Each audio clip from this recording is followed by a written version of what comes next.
तुम्ही पाहत आहात MCN न्यूज मराठी।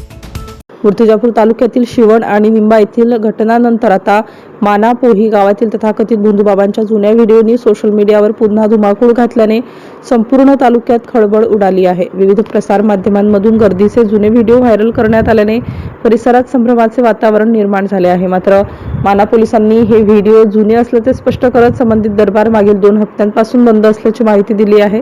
दरम्यान ठाणेदार गणेश नावकर यांनी चंदन शेष महाराज उर्फ रामभाऊ भड यांना नोटीस बजावून समज दिल्यानंतरच दरबार बंद करण्यात आल्याचे सांगितले जात आहे।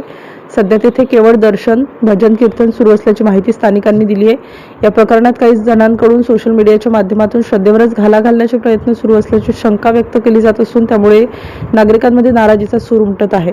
काही ठिकाणी संतप्त प्रतिक्रियाही समोर येत असून वातावरण चिघळू नये म्हणून पोलिसांनी लक्ष केंद्रित केले आहे। MCN न्यूज मराठी करिता धनराज सपकाळ, मूर्तिजापूर।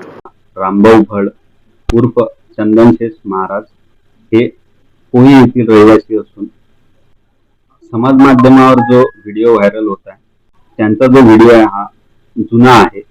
तसेच सदर बाबा यांना पोलीस स्टेशन माना येथे बोलावून यापूर्वीच कायदेशीर नोटीस बजावण्यात आली आहे। तसेच सद्यस्थितीत तिथे असा कुठलाही प्रकार चालू नाही किंवा दरबार सुद्धा चालू नाहीये। सदर प्रकरणाबाबत माननीय वरिष्ठांच्या मार्गदर्शनाखाली आम्ही सखोल चौकशी करत असून चौकशीमध्ये निष्पन्न होऊन त्याप्रमाणे योग्य ती कायदेशीर कारवाई करीत आहोत।